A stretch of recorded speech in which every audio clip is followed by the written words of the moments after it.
Months ago, we invited NFT artists to reach out and join the show to share their experiences with NFTs and their outlook, especially as trading volume continues to drop month after month. Bobby reached out to share his story. He's jumped from the traditional art world to embrace opportunities in Web3. Join me now in welcoming artist Bobby Lee. Welcome to the show. Hi, thanks so much for having me. Thanks for being here. Thanks for watching. And thanks for reaching out. We love it when our fans reach out and join the show. All right, let's talk about this. That conversation we were having, we were saying, it's easy enough to set up an NFT project, but maybe the barrier comes when it comes to like marketing and advertising, and that's where the traditional art world kind of steps in and helps artists sell their artwork. Talk to us about your journey from the traditional art world to Web3, and maybe weigh in on if you faced some of those barriers. Yeah, so I've been making art and music for as long as I can remember. I've been showing in art galleries for a couple of decades now, operated an art gallery for a couple of years, and I've been sort of working in the arts in one way or another for my whole adult life, and was in crypto, and at the end of 2020 or so, started to catch wind of NFTs and started to look into it, and was discouraged because it was just hard to just searching around to figure out where to get started. And randomly joined Twitter one day to keep up with people like you and to follow the crypto markets. And I was there for about a day when I realized, this is where these NFT people are. And just quickly started making connections, making friends. Twitter Spaces started shortly after that. And so for me, I was really excited about not just all the potentials of having a new market and a new audience, but just the possibilities of being able to connect with artists and art lovers all over the world. Bobby, we've been talking about NFT royalties going to zero lately with OpenSea and others sort of driving that conversation. I really want to know, from a business perspective, how that impacts you. Mm-hmm. What's your take on this royalty debate? It seems to have been a race to the bottom, and I was wondering if it really did hurt your bottom line. What do you think? Yeah, so it's definitely unfortunate. It's been, I feel like it's sort of baked in at this point because, volumes dropped off maybe summer of 2022 and have just continued that trend ever since then. And so, I think NFT projects, NFT artists have have just realized for quite a while now that royalties aren't really something that you can depend on to operate as a business. And so you see a lot of artists, turning to other, whether it's, Web2 products, physical products, or just putting more NFTs out there to generate revenue. But for me, it really hasn't made a whole lot of difference, just because, that's just the way it's been for quite a while now, as royalties haven't been bringing in too much. Okay, that's good to know. We will inflect the next royalty conversation with that on the ground perspective. I thank you. Good. Bobby, I got one for you. Is it viable for new digital artists who don't already have a name for themselves to play around in the NFT space right now? Would you recommend that new artists even try to dip their toes in at this moment? Yeah, I think so. I didn't have a name for myself as an artist really outside of my home state when I got in, and so I think the better known you are, the better the faster your trajectory will be as far as getting recognized and getting attention there.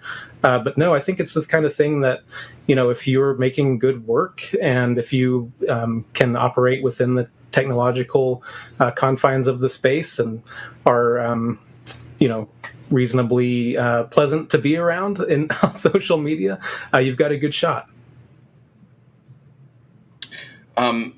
One thing that I've always been curious about is I feel like kind of in the earlier days of NFT art, there were all of these programs that you'd see where people would be attaching, meet and greets or, Zoom calls or dinners and stuff or whatever other, add-ons to a purchase of a given artist's NFT. And that kind of faded away as people wanted to focus more on making the NFT about the art itself. And I'm curious how you've seen that trend progress, whether you think that was kind of just a blip, a moment in time when we saw those add-ons.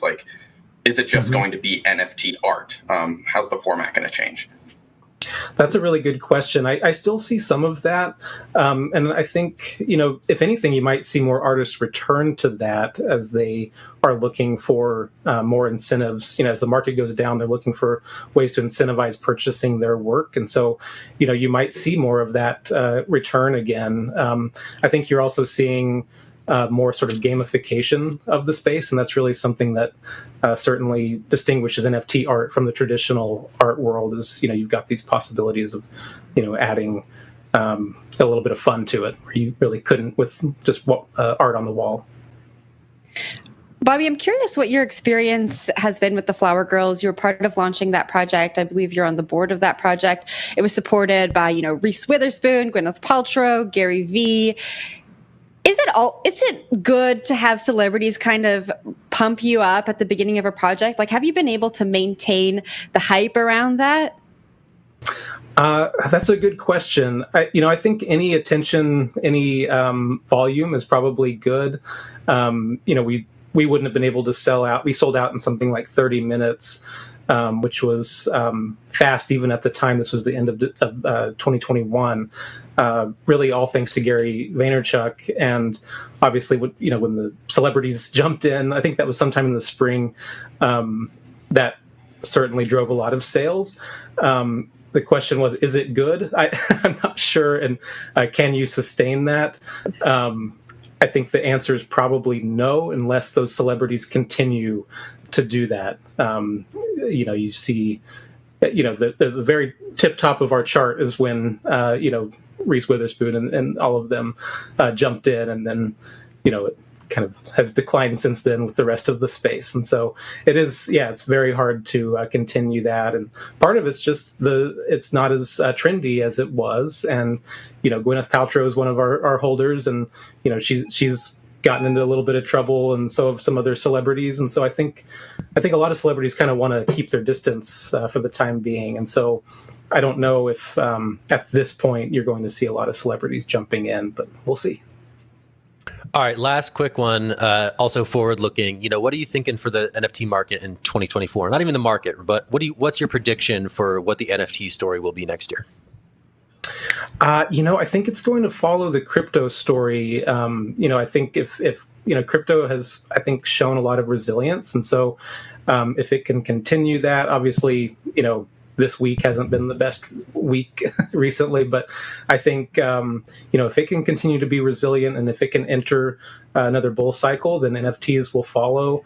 I think otherwise NFTs will pretty much stay where they are. I do think you're going to see more one-of-one artists do well. I think with the royalty conversation, one of the effects of that's going to be projects are going to be, there are probably going to be fewer projects, and in a smaller portion of those are going to stick around. And so one-of-one artists are going to be able to, take care of their communities better than a project can, I think. All right, Bobby, thank you so much for joining the show. Thanks for reaching out. Thanks for watching. Thanks for having me. Of course, it was fun. Thanks for being here. That was fun. Thanks, Bobby. Thanks. That was NFT artist Bobby Lee.